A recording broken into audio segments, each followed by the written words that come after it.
ओम शांति। हम सभी ने परसों ही बाबा से बाबा की मुरली सुनी। इतना स्नेह का सागर हमारा बाबा, तो वो स्नेह हम कैसे बाबा का निरंतर महसूस कर सकें, निरंतर बाबा के दिलाराम के दिल में समाये रहें, वो कैसे पॉसिबल है। आप सभी को एक बार याद होगा, बाबा ने मुरली में कहा था, कोई अगर दिन रात भी तपस्या करे,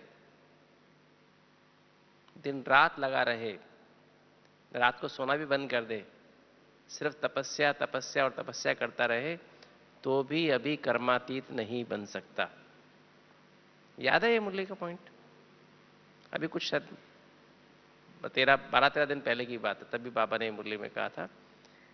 तो इसके पीछे क्या राज है, तो आज हम इसी बात को बहुत गहराई से डिस्कस करेंगे कि कर्मातीत बनने के लिए पहले तो उससे पहले तो विक्रमाजीत बनना पड़ेगा। विक्रमाजीत बनने के बाद ही हम कर्मातीत बन सकते हैं, और कर्मातीत बनने के बाद ही हम संपूर्ण बन सकते हैं, और उसके बाद अव्यक्त फरिश्ता बन सकते हैं। ये 4 स्टेप हैं फरिश्ता बनने के। पहले हमें विक्रमाजीत बनना पड़ेगा, विक्रमाजीत बनने के बाद हम कर्मातीत बनेंगे, अर्थात कर्म करते कर्म का असर हमारे ऊपर नहीं होगा। कोई भी हम अभी कोई भी कर्म करते, अच्छा कर्म करते हैं, वो भी बंधन का रूप ले लेता है। किसी का हम भला करेंगे तो भी बंधन बन जाता है ना? और बुरा बुरा करते तो बुरा भी बंधन बन जाता है ना? अच्छा बुरा दोनों ही बंधन का रूप ले लेता है। तो अभी हम विकर्म विनाश भी कर रहे हैं और साथ साथ विकर्म हो भी रहे हैं, है ना?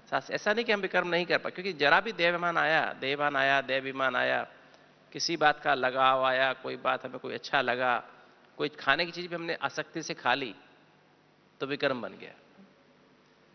कोई हमें अच्छी चीज लगी, हमने ज्यादा से ज्यादा खा ली, विकर्म बन गया। तो बहुत सूक्ष्म है। अभी विकर्म विनाश भी कर रहे हैं और विनाश नए बना भी रहे हैं। तो अभी बनता भी 100 गुना है और बाप की मदद से 100 गुना विनाश भी होता है। तो रोज का काउंट देखो तो वहीं के वहीं खड़े रहते हैं लगभग, है ना? तो ये विक्रम विनाश हमारे हो जाएं, उसके बाद फिर हमारी कर्मातीत स्थिति आएगी। उस कर्मातीत स्थिति में क्या होगा कि हम हमारी कर्म करते हुए हमको बुरा कर्म तो नहीं करेंगे, उसमें व्यर्थ और नेगेटिव तो नहीं करेंगे, किंतु अच्छे कर्म भी हमारे साथ हमें जैसे एकदम फरिश्ते के माफिक बन जाएंगे। मतलब हमारा उस पर असर नहीं होगा, कर्म बंधन का रूप नहीं लेगा। तो कर्मातीत स्थिति होगी, और कर्मातीत बनने के बाद फिर हम संपूर्ण, मतलब तब हमारी बैटरी चार्ज होगी संपूर्ण, तब हम सतो प्रधान बनेंगे। और सतो प्रधान बनने के बाद फिर हमें बोलने की आवश्यकता नहीं रहेगी, संकल्पों से काम होगा, इशारों से काम होगा, और भावनाओं से काम होगा, वाइब्रेशन से काम होगा, सकाश। मतलब तब हम अव्यक्त, हमें बिना बोले हम काम कर सकेंगे। संकल्प हमारे, हम यहां बैठे संकल्प करेंगे, सारे विश्व को टच होगा, और फिर हम फरिश्ता बनेंगे। तो ये 5 स्टेप कहो या 4 स्टेप कहो, ये हमारे हैं। इसको हमें करने के वास्ते हम कैसे बेहद की वैराग्य वृत्ति धारण करें, इसके लिए मैं चाहूंगा हम 2 मिनट के लिए फिर अपने आप को मन बुद्धि से एकाग्र कर लें, ताकि हम अगले 40 मिनट लगभग इस बात को बहुत गहराई समझें कि वो स्थिति हमारी कैसे बन जाए जो बाबा चाहता है कि हम ब्राह्मण से फरिश्ता बने, और फरिश्ता बन के बाप के साथ साथी बन के घर जाएं। चलिए 2 मिनट फिर से वाइट लाइट में मन बुद्धि को बिल्कुल एकाग्र, एक बाबा एक मैं, बस मेरा तो एक शिव बाबा, दूसरा ना कोई। मैं आत्मा, अति सूक्ष्म ज्योति बिंदु आत्मा, मुझसे 7 एनर्जी कहो, 7 गुण सारे शरीर में जा रहे हैं, ज्ञान, पवित्रता, शांति, प्रेम, सुखानंद और शक्तियां। शिव बाबा 7 गुणों का सागर है। हमसे कितनी दूर है? सिर्फ एक सोच की दूरी पर है। सोचा और कनेक्शन हुआ, बाबा से वो एनर्जी मुझ में आ रही है और मुझसे सारे शरीर में जा रही है। चलिए, और मुझसे सारे ग्लोब पे जा रही है, सारी धरती पर जा रही है।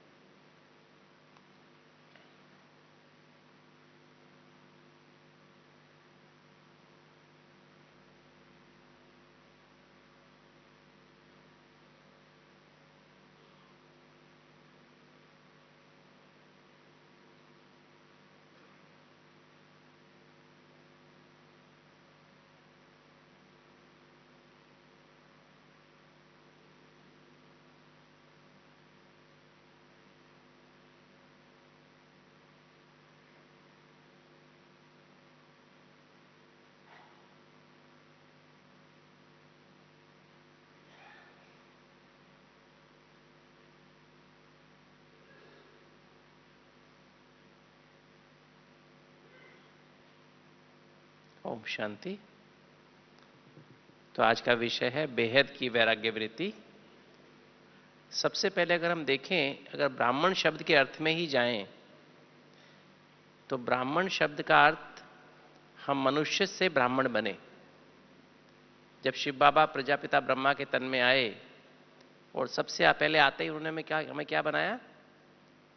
मनुष्य से ब्राह्मण बनाया, या बाबा कहते हैं शूद्र से ब्राह्मण बनाया। शूद्र माना ही 5 विकारों में, जिसकी मन और बुद्धि 5 विकारों में ग्रसित हो, उस पर फंसी हुई हो। और मनुष्य माना, मनुष्य का मतलब ही है मन माना मन, और उष्य माना वश में। जो मनुष्य कौन है? जो मन के वश में है। और मन किसके वश में है? 5 कर्मेंद्रियों के वश में है। 5 कर्मेंद्रिय किसके वश में है? 5 प्रकृति के तत्वों के वश में है।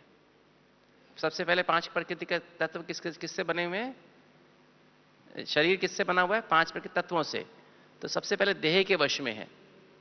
मन आज किसके वश में है? मनुष्य है ना, जिसका मन किसके वश में है? देह के वश में है। देह का बंधन है उसे। दूसरा, देह के संबंधों का बंधन है। तीसरा, देह के पदार्थों का बंधन है। चौथा, देह का स्वभाव है। ये 5 विकार देह का स्वभाव है। काम, क्रोध, लोभ, मोह, अहंकार। इंसान कहता है छोड़ना चाहता है। कोई इंसान क्रोध नहीं करना चाहता है, कोई इंसान लोभ नहीं करना चाहता है। उसको पता है कि ये मेरे साथ जाने वाला नहीं है, फिर भी लोभ करता है। पैसे का लोभ नहीं करता है, कई बार नाम मान शान का लोभ करता है। मेरा नाम हो, मेरी शान हो, लोग मुझे पूछें, है ना। और फिर मोह, पता है उसको, फिर भी वो करता है। अहंकार भी करता है। काम विकार भी चाहता नहीं कोई इंसान कि काम विकार में फंसे, किसी के साथ फंसे, किंतु किसी की बुद्धि किसी में जाए। खुद को गलानी आती है अपने ऊपर, किंतु फिर भी फंसता है ना। तो मनुष्य फंसता है, इन 5 विकारों में ग्रसित है। और फिर 5 विकारों की, ये तो स्वभाव है, ये देह का स्वभाव है, नेचर है देह की। जहां अपने को देह समझा, ये 5 विकार अपने आप आ जाते हैं। किसी और को देह के रूप में देखा, 5 विकार आ जाते हैं। मौसम को देखा, 5 विकार आ जाएंगे, है ना। तो ये जो है 5 प्रकृति के तत्वों को देख के भी विकार आ जाते हैं। और फिर देह की आदतें हैं कुछ, जैसे संस्कार कहते हैं। संस्कार माना आदत। जैसे आलस्य करना देह की आदत है। इंसान, हम में से ब्राह्मण भी, हम कभी आलस करना चाहते नहीं, किंतु फिर भी आलस कर लेते हैं। नहीं, हम केयरलेस नहीं होना चाहते कभी, फिर भी केयरलेस हो जाते हैं। अलबेलापन आ जाता है। चिंता नहीं करना चाहते, फिर भी चिंता आती है। भय नहीं करना चाहते, पता है डरने की बात कुछ भी नहीं, फिर भी डर लगता है। नहीं लगता है? शक, अनुमान, दूसरों में दोष निकालना, बदला लेने की भावना, प्रेशर में आना, टाइम का प्रेशर, काम का प्रेशर, मतलब जल्दी में आना, और गुस्सा करना, और ईर्ष्या द्वेष करना, ये देह की आदतें हैं। इनके वश में मनुष्य रहता है।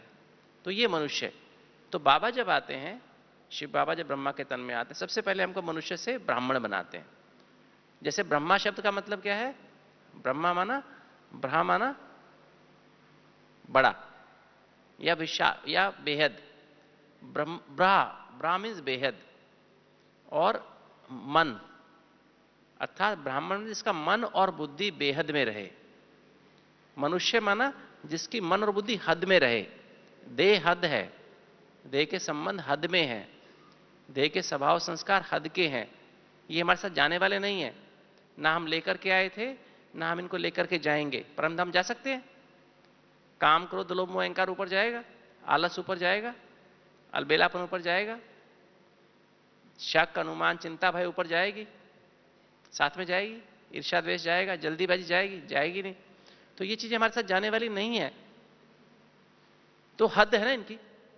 तो ये चारों चीजें, देह के संबंध, देह के स्वभाव संस्कार और देह के पदार्थ, हम में से कुछ भी साथ में नहीं जाएगा। तो ये हद में है।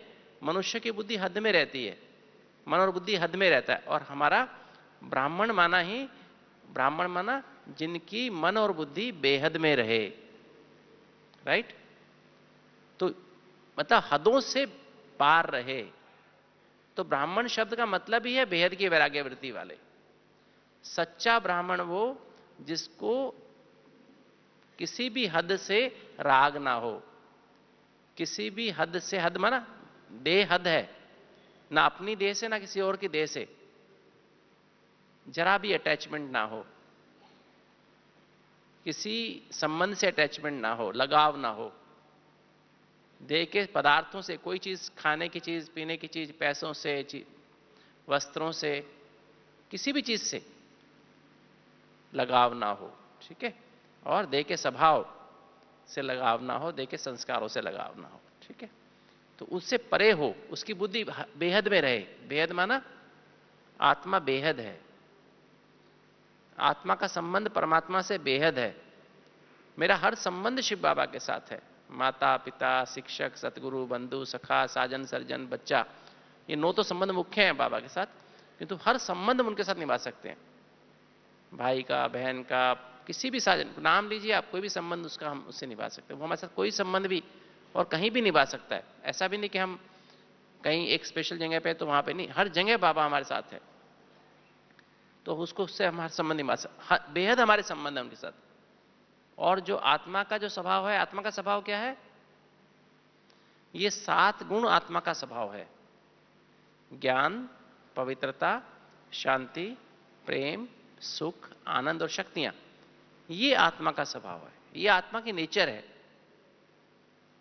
हर आत्मा के पास ये स्व का नॉलेज है कि मैं कौन हूं, मेरा कौन है, मेरा उससे क्या संबंध है, और संसार रूपी नाटक क्या है। अर्थात ज्ञान सार रूप में क्या है? ABCD। A फॉर आत्मा, B for Baba, C for connection अर्थात संबंध, और D फॉर ड्रामा। तो ज्ञान ये हर आत्मा के पास है, किंतु मर्ज रूप में जब मनुष्य बनते हैं, जब हमारी बुद्धि बेहद से हद में आ जाती है, तो ये ज्ञान मर्ज हो जाता है और देह का ज्ञान इमर्ज हो जाता है। 5 तत्वों का ज्ञान, ये साइंस इमर्ज हो जाती है। साइंस क्या है? विज्ञान क्या है? 5 तत्वों के ज्ञान को विज्ञान कहते हैं, ठीक है।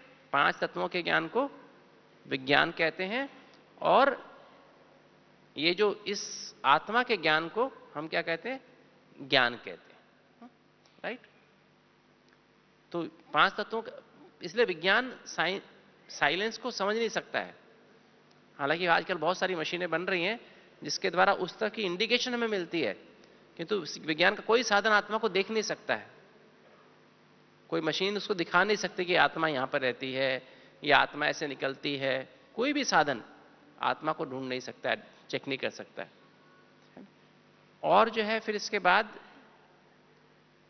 तो जब अगर सच्चे ब्राह्मण हम हैं तो हमारा अटैचमेंट होना ही नहीं चाहिए किसी बात से भी। बेहद की वैराग्य वृत्ति का मतलब ही है ब्राह्मण, सच्चा ब्राह्मण। बार बार मुरली का पॉइंट निकाल के पढ़ लो, देखो बाबा ने आज क्या कहा, बाबा जो कह रहा था मैं कर रहा हूं नहीं कर रहा हूं। गलती हो जाए तुरंत फिर अपने आप को करेक्ट करो, बार बार करेक्ट करो, है ना। क्योंकि हम बहुत अभ्यासी बन चुके हैं। संस्कार माना आदत, आदत माना जो हमसे ऑटोमेटिक हो जाती है। आदत में हमें मेहनत नहीं कर, ऑटोमेटिक हो जाती, गलती अपने आप हो जाती है। गुस्सा मुझे को कर रहा है, गुस्सा करना सहज है कि मुश्किल है? वापस बहुत सहज है गुस्सा करना, ना करना मुश्किल है। कोई चीज मेरे सामने पड़ी है, उसे उठा लेना बहुत सहज है, ना उठाना मुश्किल है ना। कोई मेरी महिमा कर रहा है, उस महिमा में खो जाना बहुत सहज है। महिमा करते करते बाबा की याद में रहना ये मुश्किल काम है, नहीं। तो ये हमको अभ्यास, इसके लिए ये मेहनत है। तो ये हमें नियम का, तो अमृत वेला मुरली सारा दिन अटेंशन, कम से कम 20-21 बार कम से कम मुरली के पॉइंट जरूर रिवाइज करने चाहिए। 21 बार, सारी मुरली रिवाइज मत करो, एक एक मुरली का पॉइंट। जैसे मीठे बच्चे आज बाबा ने क्या कहा, जेब में मुरली पड़ी रहनी चाहिए। जैसे होता है लव लेटर होता है ना, निकाल के बाबा जेब से रखो, निकालो, एक देखा, एक लाइन पढ़ी, फिर वापस जेब में रखा। जैसे ही मौका मिले देखा, फिर जेब में रख दिया। आधे घंटे में, 1 घंटे में, पानी पीने से पहले, कुछ भी करने से पहले, कार में बैठे, नाश्ता करने के पहले, एक सारी मुरली नहीं, एक लाइन। मीठे बच्चे क्या था, आज का वरदान क्या था, स्लोगन क्या था, धारणा के लिए मुख्य सार क्या था।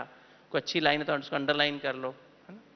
एक छोटे से कागज पे A4 साइज का चौथा हिस्से का पेपर है, वो उस पर लिख के रख लो, है ना। उसको जेब में रखो। तो दिन में 20-21 बार तो कम से कम रिवाइज करो। और फिर सोने के बाद लेटर लिखो बाबा को, अपना सारा पोता मेल दो, हिसाब किताब दो, ऑडिट करो अपने आप को। फिर चार्ट भरो याद का, जो भी गलतियां हुई उसे बाबा को लिखो, बाबा मुझसे आज ये गलती हो गई। सच्चाई से लिखो, बाबा मुझसे आज ये पाप हो गया, ऐसा नहीं होना चाहिए था, बाबा मेरे मन में आज ये बहुत वैर संकल्प चला, लिखो। और फिर बाबा को सच्चाई से फिर मुरली फिर दोबारा से रिवाइज करो सोने के पहले। सारी बात, सारी मुरली भले नहीं, 2 लाइन ही रिवाइज करो, मीठे बच्चे वरदान रिवाइज करो, और फिर बाबा को याद करके सो जाओ और टाइम पे सो जाओ। तो अमृत वेला, मुरली, सारा दिन अटेंशन, बाबा की श्रीमत का अटेंशन, और सोने के पहले पूरा हिसाब किताब दे के बाबा को याद करके सो जाना। तो ये 4 नियम है, ये तलवार है हमारी। और ढाल क्या है? मर्यादा। पहले तो पवित्रता ही है ना, मनसा वाचा कर्मणा संबंध संपर्क स्वपन तक भी पवित्रता। वैध संकल्प भी पवित्रता है। वैध संकल्प माना इसने ऐसा क्यों किया, ये ऐसा क्यों करता है, ऐसा क्यों करती है, इसने ऐसा, ये ऐसा तो नहीं करना चाहिए, बाबा का बच्चा होकर भी ऐसा करते हैं, है ना? वो ड्रामा के अंदर है ना, वो उसको ड्रामा के अंदर जो भी हो रहा है उसको साक्षी होकर देखो। ये भी अपवित्रता है। जितनी पवित्रता बढ़ेगी उतना हमारा अमृत वेला अच्छा होगा, उतना मुरली अंदर अच्छी जाएगी। अगर हमारे अंदर पवित्रता कम होगी, ब्राह्मणों में दूसरी पवित्रता, अपवित्रता कम है, किंतु ये अपवित्रता बहुत ज्यादा है, दूसरे पे क्वेश्चन उठाना। बाबा का बच्चा होकर भी ऐसे करते हैं, बाबा का बच्चा होकर भी ऐसा करता है, बाबा का बच्चा होकर भी ऐसे करते हैं, ऐसा करते हैं क्या, ऐसा होता है क्या? ये क्वेश्चन उठाना भी ड्रामा में है ना। साक्षी होकर देखो, आप मत फंसो, वो जो कर रहे हैं करने दो। तो ये पवित्रता की धारणा जितनी बढ़ेगी उतना योग बढ़ेगा। फिर शुद्ध सात्विक भोजन, बाबा की याद में भोजन बनाना, बाबा की याद में खाना। फल, सब्जी, रोटी, सलाद, अंकुरित दलिया, दूध, ये सात्विक भोजन है। रासिक भोजन पराठा, पकोड़ा, समोसा, ये रासिक भोजन, इससे आलस साल बेलापन पैदा होता है। तामसिक भोजन चाय, कॉफी, है ना, लहसुन, प्याज, जैम्स, कोल्ड ड्रिंक्स, ये तामसिक भोजन है। ये ब्राह्मणों के तामसिक भोजन की बात कर रहा हूं, नॉनवेज की तो है ही तामसिक, तो ये तामसिक भोजन नहीं खाओ, ठीक है। आज तामसिक भोजन उत्तेजना पैदा हो, चिंता पैदा हो, भय पैदा होगा, डर लगेगा, गुस्सा आएगा, चिड़चिड़ापन आएगा, खाओगे तो, ठीक है, पियोगे तो ऐसी चीजें, तो इससे नुकसान होगा। तो ये सात्विक भोजन। फिर सत्संग माना बाबा और मुरली का संग, इसके अलावा कोई और संग मत करो। कोई मैगजीन पढ़ना, कोई किताब पढ़ना, कोई किसी और ज्ञान की बात पढ़ना, हठयोग, हठयोग करना, ये जो मुद्रा लगा के बैठते हैं ना, ऐसे कुछ ऐसे लगा के बैठते हैं, कुछ ऐसे करके, कुछ ऐसे करके बैठते हैं। अरे अगर आप, बाबा कहता है चलते फिरते उठते बैठते योग करो, काम करते रोटी बनाते योग करो, गाड़ी चलाते योग करो, ऐसे गाड़ी चला सकते हैं आप? ऐसे रोटी बनाएंगे क्या? इसकी कोई हमें आवश्यकता, कोई मुद्रा लगाने की हमको आवश्यकता नहीं है। बाबा के बच्चों को मुद्रा लगाने की आवश्यकता नहीं है, है ना। कोई मुद्रा उसको नहीं चाहिए, बाबा के बच्चों मन की मुद्रा होनी चाहिए, बस बाबा की याद उसमें रहे। कोई हमको प्राणायाम करने की आवश्यकता नहीं है, हमें कोई और क्रिया जो बाबा ब्रह्मा बाबा ने नहीं किया हमको करना ही नहीं है। Follow follow follow father, follow father mother, हमें ब्रह्मा बाबा ने जो किया एक्यूरेट वही करने का। किसी गुरु ने बताया, किसी रामदेव ने बताया, किसी ने बताया, उसको सुनने की आवश्यकता ही नहीं है, किसी और की क्लास करने की आवश्यकता ही नहीं है। मुरली सबसे बढ़िया क्लास है, सत्य सत्य 100% पॉजिटिव टीम है। और फिर दैवी गुणों की धारणा। कभी भी गुस्सा है, गुस्सा मत करो। गुस्सा करोगे 3 दिन तक आपका योग लगेगा नहीं। उदास हो गए 5 दिन तक आपका योग नहीं लगेगा। किसी के प्रति मन में बदला रहने की भावना रख ली, फिर जब तक वो उसको माफ नहीं करोगे तब तक आपका योग लगेगा नहीं। जल्दीबाजी मत करो, 18 घंटे तक आपका योग लगेगा नहीं। डर अंदर मन में कोई बसा ले, जब तक आप डर को निकालोगे नहीं तब तक आप योग लगेगा नहीं। इसलिए कोई भी नेगेटिव बात ना करके सत्यता, निर्भयता, अंतर्मुखता, एकांतवासी, एकाग्रता, सरलता, नम्रता, उदारता, मधुरता। कोई कितना भी कड़वा जहर बोले आप मीठा बोलो, कितनी भी कोई जल्दी करे आप धीरज रखो, आप संतुष्ट रहो, आप मुस्कुराते रहो। उनको जो करना है उनके कर्म वो जाने, आपके कर्म आप जानो। मेरे विक्रम मुझे विनाश करने, उनके विक्रम वो विनाश करें। मैं किसी और के, मेरे विक्रम कोई विनाश नहीं कर सकता, मैं उनके विक्रम विनाश नहीं कर सकता। तो 63 जन्म हमें ये ढाल पकड़ के रखो और याद रूपी कवच हमेशा पड़ा रहे। जैसा भी जरा भी हटा ना तो मैं देखा सारा शरीर जल जाता है। मतलब हमारी स्थिति हमें वापस 83वें जन्म में पहुंच जाना पड़ता है। 35 से 84 जन्म में 84 में पहुंच, फिर दोबारा काटना शुरू करो, फिर योग लगाना शुरू, फिर योग लगता नहीं है, बहुत मुश्किल लगता है, तो बहुत मुश्किल हो जाता है। फिर 21 जन्म तक पहुंचना है हमको, तब जाके हमारी कर्मातीत स्थिति बनेगी। तो विक्रमाजीत माना 84 जन्म से लेकर 21वें जन्म तक हमारी विक्रमाजीत स्थिति होती है। इसमें हम ब्राह्मणों की स्थिति ऊपर नीचे होती रहती है। पर याद रहे अगर नियम मर्यादा पक्की रखेंगे तो हम पहुंच जाएंगे 21वें जन्म पर, अर्थात विक्रमाजीत बन जाएंगे। और 21 जन्म से लेकर पहले जन्म तक कर्मातीत स्थिति होती है, उसके बाद हमारी फरिश्ता स्थिति आती है, राइट? ये उल्टी रिटर्न जर्नी है ना। तो इस तरह से 84 से 21वें जन्म तक विक्रमाजीत स्थिति, अगर हम निरंतर हमारी अभ्यास चलता जाए, और फिर हमारी कर्मातीत स्थिति, और उसके बाद फिर फरिश्ता स्थिति। तो इस तरह से हम अभ्यास करते जाएं, पर उसके लिए याद रखें कि हमें अपने दिल से सिर्फ एक बाबा को बिठाएं, बाकी देह से, अपने दिल से, अपनी कॉन्शियसनेस से देह के संबंध, देह के स्वभाव संस्कार, देह के पदार्थों का त्याग ही बेहद की वैराग्य वृत्ति है। इसमें चलते फिरते उठते बैठते अभ्यास करते रहो कि इसमें ये सब यहीं छूटने वाला है, देह के संबंध यहीं छूटने वाले हैं, देह के स्वभाव संस्कार यहीं रहने वाले हैं, देह के पदार्थ यहीं रहने वाले हैं। अंत समय में ये ऑटोमेटिक हो जाएगा, क्योंकि देह हमारी खराब हो जाएगी, संबंध सब साथ छोड़ जाएंगे, देह के पदार्थ कोई काम के नहीं रहेंगे, कुछ पैसे से कुछ मिलेगा नहीं, सब जहरीला हो जाएगा, और देह के स्वभाव संस्कार सब कुछ होगा नहीं, तो स्वभाव संस्कार कहां से आएंगे? सब अंत में समय शिक्षक बन जाएगा। किंतु अष्टरत्न वो बनते हैं जो बाप की श्रीमत पे चल के इसको प्रैक्टिकली करते हैं, समय से पहले करते हैं। और 108 रत्न नंबरवार पुरुषार्थ अनुसार वो बनते हैं जो बाप के समय उनका शिक्षक नहीं बनता, समय से पहले वो अपने आप को तैयार कर लेते हैं। तो ऐसे ही हम बाबा की श्रीमत पे चल के इन चीजों को छोड़ते जाएंगे, तो हमारी ये है बेहद की वैराग्य वृत्ति। जो सच्चे ब्राह्मण का मतलब ही है बेहद की वैराग्य वृत्ति वाला, उसको हम अभी कर लें, ताकि समय पर, अगर हम समय पर करेंगे अर्थात विनाश के समय करेंगे, तो हम नहीं कर पाएंगे, और हमारा नाम किस में आएगा? या तो प्रजा में आएगा, दास दासियों में आएगा। ठीक है? तो अभी बाबा कहता है बच्चे समय को पहचानो, मैं विश्व शिक्षक हूं, तो मेरे बच्चे मास्टर विश्व शिक्षक हो, और उसको समय को शिक्षक नहीं बनाओ। और जैसे मैंने किया, ब्रह्मा बाबा ने किया, वैसे ही हम फॉलो करें। अपने तन को भी बाबा के यज्ञ में समर्पित कर दें, मन को भी हर संकल्प बाबा जैसे कहे वैसे चलाएं, और धन माना सबसे बड़ा धन है समय, समय को बाबा में लगाएं, बाबा की याद में लगाएं, श्रीमत पे लगाएं, संकल्पों को बाबा की श्रीमत पे लगाएं, और श्वास अपने बाबा की श्रीमत पे चलाएं। तो इतना अगर हम करेंगे तो हम समय से पहले तैयार हो जाएंगे, और बाबा के साथ कैसे चलेंगे? साथी बन के, बराती बन के? कैसे चलेंगे? साथी बन के चलेंगे, राइट?